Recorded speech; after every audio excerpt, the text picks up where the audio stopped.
আমি বিয়ে করব তোমার। বিধবা মায়ের ফেসবুক প্রোফাইলে মেয়ের ছবি দিয়ে প্রেম করে দিশেহারা হলেন প্রেমিক, সেই সাথে ঘূর্ণিপাকে পড়েছেন মা, মেয়ে ও প্রেমিক। দর্শক, বিস্তারিত জানতে চাইবো তাদের কাছ থেকে।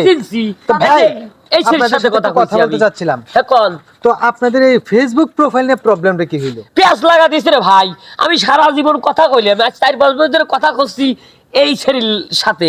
এখন এই বুড়ো বেটি আসে কইতেছে যে সে তার সাথে আমি কথা কইছি, তার সাথে আমি প্রেম করছি। আমি কি পাগল হইছি? আমি তো বাপের জন্য আপনারা দেখি নাই।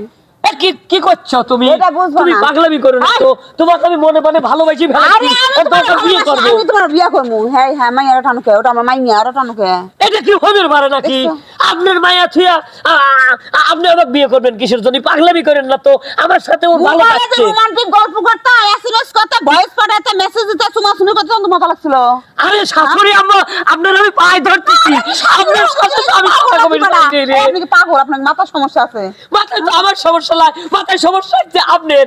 আপনি শাশুড়ি হবেন, আপনি আমাকে জামাই বানাচ্ছেন কিসের জন্য?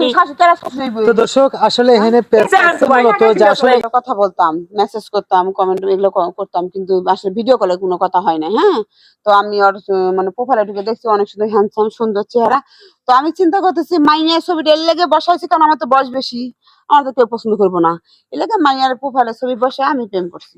কারণ প্রেম করতে যেমন তাই হোক।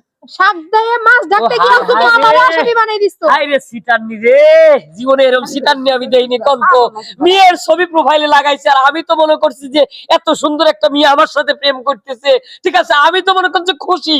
আমি আমার পরিবার বংশের যা আছে সবাই কইছি আমি একটা পরীর মেয়ে বিয়ে করতেছি, পরীর মতো দেখা। এমন সিটান্নি রে। এই মানুষ মাত্রই ভুল হয়, ভুল হয়ে গেছে। আপনি জান তো পেড়া দিয়ে না। কই যাবো আমি বিয়ে করবো? কই যাবো? হ্যাঁ, কই যাবেন? বিশ্বাস করো, তোমাকে আমি শয়নে স্বপ্নে প্রতিদিন রাতে তোমাকে স্বপ্ন দেখছি। আর তোমাকে বিয়ে না করে আমি যাবো না। প্রয়োজন পড়লে আমি গোয়েন্দা বিষয় রাখবো। আমি তোমার ছাড়া কিছু বলতে চাই তো দর্শক, আসলে প্রেমিক পুরোপুরি দিশেহারা হয়ে গেলেন যে কোনোভাবে মানে উনাকে মানানো যাচ্ছে না যে উনাকে বিয়ে করার জন্য, কিন্তু উনি চাচ্ছেন যে উনাকে বিয়ে করার জন্য, যেহেতু প্রোফাইলের ছবিটা ছিল। তো এখন চলে যাবো একটু মেয়ের কাছে। আচ্ছা আপু, উনি তো আপনার ছবি দেখে মানে মোটামুটি ক্রাশই খাইছে, তো এখন হলো আপনাকে বিয়ে করতে চাচ্ছে, কিন্তু দ্বিতীয়বার দেখা যাচ্ছে যে উনি যে কাজটা করছে এটা সম্পূর্ণ কিন্তু বেআইনি এবং একটা মারাত্মক ভুল। তো এই বিষয়ে এখন আপনি কি বলতে চাচ্ছেন? ভাই, উনার মাথায় কি এতটুকু কমন সেন্স নাই যে আমি মেসেঞ্জারে শুধু কথাই বলে গেলাম, ভিডিও করে দেখা করবো না, কথা বলবো না? এটা কোনো কথা হইলো? তাছাড়া আমার স্বামী আছে, তারপরেও আমার মায়ের সাথে ভিডিও করে কথা বলেন নাই। দোষ তো আপনার। হ্যাঁ, আপনার হলো মেকআপ সুন্দরী দেখলেই পাগল হয়ে যান না?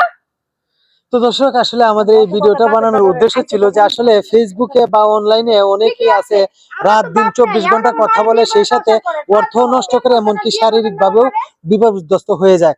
কিন্তু এই ধরনের ভুল কেউ করবেন না, যে ভুলটার কারণে দেখা যাচ্ছে একটা পরিবারের কয়েকজন লোক থাকে, প্রত্যেকটা লোকের জীবন নষ্ট হয়ে যায়। সাবধান, কেউ অনলাইনে এরকম ভাবে ঘরোয়া ভাবে ভুলটা করবে না। তো দর্শক, আসলে এই ভিডিওতে যদি আপনারা একটু হলেও মেসেজ পেয়ে থাকেন, তাহলে অবশ্যই লাইক, কমেন্ট, শেয়ার করে আমাদের পাশে থাকবেন। ধন্যবাদ সবাইকে।